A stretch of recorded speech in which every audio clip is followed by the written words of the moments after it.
ଆଜି ବହୁତ ଭଲ ଲାଗୁଥିଲା ବାପା ଯେତେବେଳେ ପଢୁଥିଲେ ଚିରନ୍ତନର ସେଇ ପ୍ରସଙ୍ଗଟି। ପ୍ରକୃତରେ ସେଇଠି ହିଁ ଆମର ଧାରଣା ସ୍ପଷ୍ଟ ହେଇଯାଇଥିବ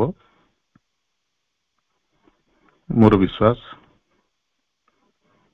ଯେ ଆମେ ଯୋଗ କରୁଛୁ କଣ ପାଇଁ। ଯିଏ ଭାବୁଛି ବା ଯଦି ଆମେ ମାନେ ଭାବୁଛନ୍ତି ଯେ ଜୀବନରେ ଯୋଗର ସ୍ଥାନ ଗୋଟେ ସ୍ୱତନ୍ତ୍ର, କିମ୍ବା ଜୀବନକୁ ଛାଡିକରି ମୁଁ କିଛି ଶାନ୍ତି ପାଇବା ପାଇଁ ଚାହୁଁଛି। ଅନେକ ଲୋକ ଭାବନ୍ତି ଜୀବନରେ ବହୁତ ପରିଶ୍ରମ କଲି, ଘର ଜଞ୍ଜାଳ କଲି, ଶେଷ ଜୀବନରେ ଟିକେ ଆଶ୍ରମ ପରିବେଶରେ ବିତେଇବା, ଶାନ୍ତିରେ କଟେଇବା। ଆଉ କେତେ ଗୃହ ଜଞ୍ଜାଳରେ ଘାଣ୍ଟି ହେବା। ପୁଅ ଝିଅ ତ ଚାକିରି କଲେ, ଦୂର ଦୂରାନ୍ତ ରହିଲେ, କିଏ ବିଦେଶ ରହିଲେ। ପୁଅ ଚାକିରି କଲା, ତା ସ୍ତ୍ରୀକୁ ନେଇକି ରହିଲା, ଝିଅକୁ ତ ବାହା କରିଦେଲି। ଶେଷ ଜୀବନରେ ମୁଁ ଏଠି ସେଠି କାହିଁ ଘାଣ୍ଟି ହେବି। ଆଶ୍ରମ ରହିଗଲେ ସବୁ ଚିନ୍ତାରୁ ମୁକ୍ତି, ଚିନ୍ତାରୁ ମୁକ୍ତି, ଆରାମ, ଶାନ୍ତି। ଏଇ ସବୁ ଯୋଉମାନଙ୍କର ଲକ୍ଷ୍ୟ ଥାଏ, ଏମାନଙ୍କ ଜୀବନରେ ଯୋଗର ଆବଶ୍ୟକତା ନାହିଁ, ଭଗବାନ ଆବଶ୍ୟକ ନୁହନ୍ତି। ମା ସ୍ପଷ୍ଟ ଭାବରେ କହିଦେଇଛ। ଆମକୁ ବହୁତ ବଢିଆ ଲାଗିପାରେ ଏସବୁ ଆଦର୍ଶ କଥା। ଆହା ବିଚରା ଶେଷ ଜୀବନରେ ଶାନ୍ତି ପାଇବାକୁ ଚାହୁଁଛି। ବୈରାଗ୍ୟ ଭାବ ତା ଜୀବନରେ ଜାଗ୍ରତ ହେଇଗଲା। କେତେ ଉଦାର ସିଏ, ତାର ସବୁ ଧନ ସମ୍ପତ୍ତି ଆଶ୍ରମକୁ ଦାନ କରିଦେଲା।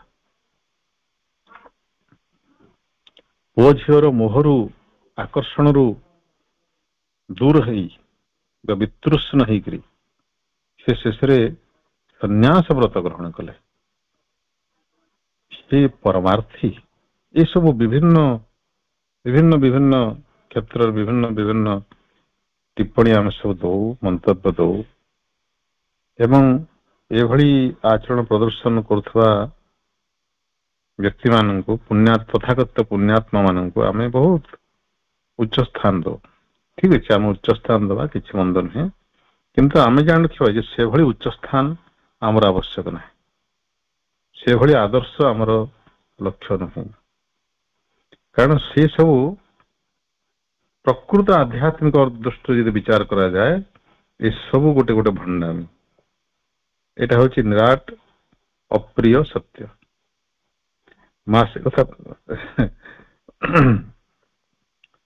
ମା ତ ସାଲିସ କଲା ଭଳି ତ କରିବେ ନାହିଁ, ସେ ରୋକ ଠୋକ କହିଦଉଛନ୍ତି। ଯଦି ଏସବୁ ତୁମର ଲକ୍ଷ୍ୟ ଥାଏ, ତାହେଲେ ଆଶ୍ରମ ତମ ପାଇଁ ନୁହେଁ, ତମ ପାଇଁ ଭିନ୍ନ ଜାଗା। କାରଣ ଆଶ୍ରମର ଲକ୍ଷ୍ୟ ହଉଛି, ଯୋଉମାନେ ଆଶ୍ରମ ରହିବେ ସେମାନଙ୍କର ଏକମାତ୍ର ଲକ୍ଷ୍ୟ ହବ ନିଜ ଚେତନାର ବିକାଶ। ଭଗବାନ ମୋ ଦ୍ଵାରା ଯାହା ଚାହିଁଛନ୍ତି ମୁଁ ତାହା ହେବି। ମୋର କିଛି ଦରକାର ନାହିଁ। ମୋର ଲକ୍ଷ୍ୟ ନିର୍ଦ୍ଧାରଣ କରିବାକୁ ମୁଁ କିଏ? ମୋର ଶାନ୍ତି ଦରକାର। ଆରେ ମୁଁ କିଏ? ମୋର ଅଧିକାର ଅଛି କି ଶାନ୍ତି ଦାବି କରିବାର? ମୋର ଅଧିକାର ଅଛି କି ସଂସାରରୁ ପଳାୟନ କରିବାର? ମୋର ଅଧିକାର ଅଛି କି ବୈରାଗୀ ହବାର? ମୁଁ ଶାନ୍ତି କାମୀ। ବହୁତ ବଡ କଥାଟି ବଢିଆ ଲାଗୁଛି ଆମକୁ। ଶାନ୍ତି କାମନା କରିବାର ମୋର ଅଧିକାର ଅଛି କି? ମୁଁ କି ପୁଣ୍ୟ କରିଛି ଶାନ୍ତି ମୋର ପ୍ରାପ୍ତ ହବ?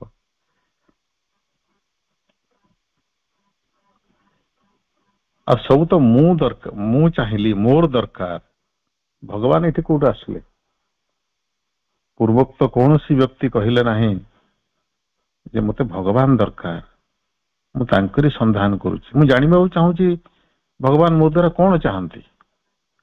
ମତେ ପ୍ରଥମେ ସେଇଟା ଜାଣିବା ଦରକାର। ମୁଁ ସେଇ ଆଶାରେ ଏଠିକି ଆସିଛି। କିଛି ସାହାଯ୍ୟ ମିଳିବ କି? ଏଭଳି ତ କେହି କହିଲେ ନାହିଁ। କିଏ କହିଲା ଶାନ୍ତି ଦରକାର, କିଏ କହିଲା ବୈରାଗୀ ହେଇଗଲା, କିଏ କହିଲା ବୃଦ୍ଧାଶ୍ରମ ଦରକାର, କିଏ କହିଲା ପୁଣ୍ୟ ଦରକାର। କେହି ଭଗବାନଙ୍କୁ ଖୋଜୁନାହାନ୍ତି। ଏଇଟା ହଉଛି ଆମର ବିଡ଼ମ୍ବନା। ଯାହା ଜୀବନରେ ଭଗବାନ ଆବଶ୍ୟକ ନୁହନ୍ତି, ଯାହା ଜୀବନରେ ସତ୍ୟ ଆବଶ୍ୟକ ନାହିଁ,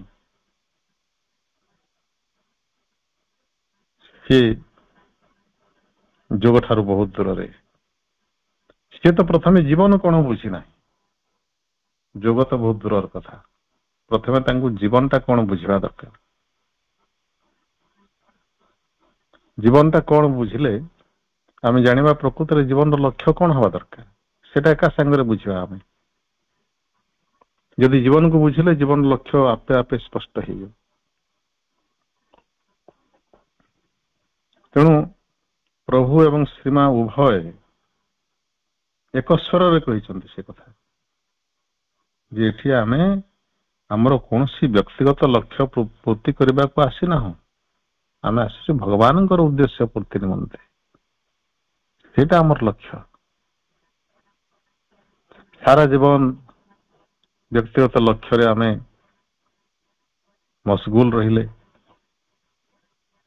ଶେଷ କାଳରେ ବି ସେଇ ଅବସ୍ଥା, କିଛି ଫରକ ପଡୁନାହିଁ। ସେ ଆଶ୍ରମ ଯିବା ଦ୍ୱାରା ସେଇ ପୁଣି ସେଇ ବ୍ୟକ୍ତିଗତ ଲକ୍ଷ୍ୟ ପୂରଣ କରିବାକୁ ଚାହୁଁଛି, କଣ ନା ଶାନ୍ତି, ମୋକ୍ଷ, ଆରାମ, ଚିନ୍ତା ରହିତ ଜୀବନ, ପୁଣ୍ୟ, ଏସବୁ ସେ ବ୍ୟକ୍ତିଗତ ଅହଙ୍ଗତ ଲକ୍ଷ୍ୟ ଅନ୍ୟ ନାମ। ଖାଲି ବାହାରକୁ ଜଣା ଯାଉଛି ପୁଣ୍ୟ କର୍ମ ଭଳି ହେଇପାରେ, ସେ ଉଚ୍ଚ ସ୍ତରର କର୍ମ, କିନ୍ତୁ ଯୋଗରେ ସୁନାର ଶିକୁଳି ଆଉ ଲୁହାର ଶିକୁଳି ଭିତରେ କିଛି ଫରକ ନାହିଁ। କାରଣ ଶିକୁଳିରୁ ହିଁ ମୁକ୍ତ ହବାର ଅଛି। ଆମେ କଣ କରୁଛନ୍ତି, ସୁନାର ଶିଙ୍ଗୁଳି ଫିଙ୍ଗି ଦେଇକରି ଲୁହାର ଶିକୁଳିଟା ଫିଙ୍ଗି ଦେଇକରି ସୁନାର ଶିକୁଳି ପିନ୍ଧିଦେଲେ, କହିଲେ କଣ ଆମେ ପୁଣ୍ୟାତ୍ମା। ଯିଏ ଯୋଗ ସାଧନା କରିବା ପାଇଁ ଯିଏ ଆଗ୍ରହୀ ପ୍ରକୃତରେ, ସେ ସବୁବେଳେ ନିଜ ଭିତରେ ସତ୍ୟର ସନ୍ଧାନ କରିବ।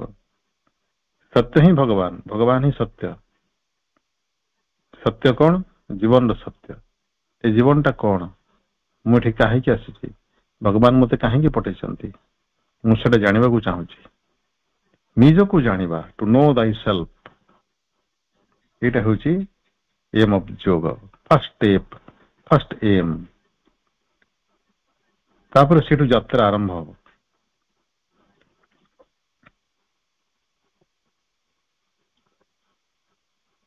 ଯିଏ ସେଇ ଆସ୍ପୃହାକୁ, ସେଇ ଆସ୍ପୃହା, ସେଇ ଲକ୍ଷ୍ୟକୁ ନିଜର ଆସ୍ପୃହାରେ ପରିଣତ କରିବ, ସେ ଆସ୍ପୃହାକୁ ସବୁବେଳେ ଯିଏ ଧରି ରଖିବ, ସେ ଆସ୍ପୃହା ଉପରେ ସେ ଏକାଗ୍ର ହବ। କାରଣ ଏକାଗ୍ର ନହେଲେ ଆମେ ଲକ୍ଷ୍ୟ ପ୍ରାପ୍ତି କରିପାରିବା ନାହିଁ। ଏଇଟା ସାଧାରଣ ଜୀବନରେ ଯେତିକି ପ୍ରଯୁଜ୍ୟ, ଯୋଗ ଜୀବନରେ ସେତିକି ପ୍ରଯୁଜ୍ୟ। ପ୍ରକୃତରେ ତ ଆଧ୍ୟାତ୍ମିକ ଦୃଷ୍ଟିରୁ କିଛି ଫରକ ନାହିଁ ସାଧାରଣ ଜୀବନ ଏବଂ ଯୋଗ ଜୀବନ ମଧ୍ୟରେ, କେବଳ ମନୋଭାବର ପରିବର୍ତ୍ତନ। ଆଧ୍ୟାତ୍ମ ଜୀବନ, ଆମେ ସମସ୍ତେ ଏଇଟା ମନେ ରଖିବା ଯେ ଆଧ୍ୟାତ୍ମ ଜୀବନ ଆମର ଦୈନନ୍ଦିନ ଜୀବନର କର୍ମ ଗୁଡିକୁ ବାଦ ଦିଏ ନାହିଁ। ପ୍ରକୃତରେ ଆମର ଯୋଉ ଧାରଣା, କିଛି କର୍ମ ଯୋଗଯୁକ୍ତ, କିଛି କର୍ମ ସାଂସାରିକ, ଏଇ ଧାରଣା ହିଁ ଭୁଲ। ମନୋଭାବର ସ୍ଥିତି ଅନୁସାରେ କର୍ମ ହୁଏତ ଯୋଗଯୁକ୍ତ ହେବ କିମ୍ବା ସାଂସାରିକ ହେବ, ସେଇ ସମାନ କର୍ମ, ଯେକୌଣସି କର୍ମ ହେଇଥାଉ, ପାଠ କର୍ମ ହଉ, ପାଠ ପଢିବା କର୍ମ ହଉ, କୃଷି କର୍ମ ହଉ, କିମ୍ବା କଂସେଇର ମାଂସ କାଟିବା କର୍ମ, ଯେକୌଣସି କର୍ମ ମନୋଭାବ ଉପରେ ନିର୍ଭର କରୁଛି, ସେଟା ଯୋଗଯୁକ୍ତ ବା ଆଧ୍ୟାତ୍ମିକ ନା ସାଂସାରିକ। ଯଦି ସ୍ୱାର୍ଥ ଭିତ୍ତିକ ହେଇଥାଏ, ବ୍ୟକ୍ତିଗତ କାମନା ଭିତ୍ତିକ ହେଇଥାଏ, ତାର ଫଳ ପ୍ରାପ୍ତିରେ ଯଦି ଆମର ଗୋଟେ ଆସକ୍ତି ଥାଏ, ଅମୁକ ଫଳଟି ମୋର ପ୍ରାପ୍ତ ହେବା ଦରକାର, ପାଠ ପଢୁଛି ମୋର ଫାର୍ଷ୍ଟ କ୍ଲାସ ହେବା ଦରକାର, ପରିପ୍ରେକ୍ଷୀରେ ବାପା ମାଙ୍କୁ, ଅଭିଭାବକ ମାନଙ୍କୁ ମୋର ବିନମ୍ର ଅନୁରୋଧ, ପିଲାମାନଙ୍କ ଠାରୁ ଏମିତି ହାର୍ଡ ଆଣ୍ଡ ଫାଷ୍ଟ ଟାର୍ଗେଟ ଦିଅନ୍ତୁ ନାହିଁ। ତାଙ୍କ ଠାରୁ ଏମିତି ରୋକ ଠୋକ ଟଙ୍କା ଗଣିଲା ଭଳି ରିଜଲ୍ଟ ଆଦାୟ କରିବାକୁ ଗୁରୁତ୍ୱ ଦିଅନ୍ତୁ ନାହିଁ, କାରଣ ସେଇଟା ତାଙ୍କ ଉପରେ ଗୋଟେ ପ୍ରଭାବ ପକାଇବ, ସବୁବେଳେ ଗୋଟେ ଚାପ ସୃଷ୍ଟି କରିବ ଯେ ଯଦି ସେଇ ଅମୁକ ଲକ୍ଷ୍ୟ ପ୍ରାପ୍ତ ନହେଲା, ଗୋଟିଏ ଦିଟା ମାର୍କ କମ ହେଇଯିବାରୁ ପିଲାମାନେ ସୁଇସାଇଡ କରିଦଉଛନ୍ତି। କି ଭୟଙ୍କର ଅବସ୍ଥା। ତେଣୁ ଆମକୁ ସଚେତନ ହବାର ଅଛି, ଆମେ ନିଜେ ସେଭଳି ଆଚରଣ କରିବା ଏବଂ ପିଲାମାନେ ଆମକୁ ଅନୁସରଣ କରିବେ।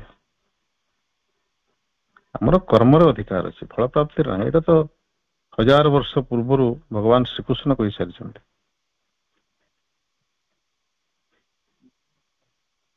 ତେଣୁ ଯୋଉ କର୍ମ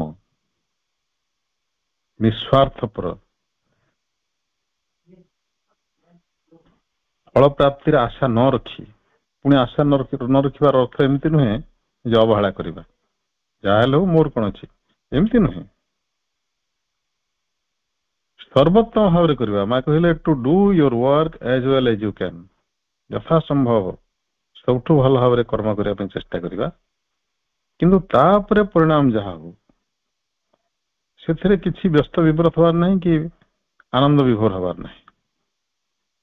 କର୍ମ କରିଦେଲେ ଆମର କାମ ସରିଲା, ଦାୟିତ୍ୱ ମାଙ୍କୁ ହସ୍ତାନ୍ତରିତ କରିଦେଲେ, ସିଏ ହଉଛନ୍ତି ତାର ମାଲିକ। ପରିଣାମ ଉପରେ ତାଙ୍କର ଅଧିକାର, ସୁଖୀ ଦୁଃଖୀ ହେବାର ତାଙ୍କର କାମ। ମୁଁ ମୋର କାମ ସାରିଲି,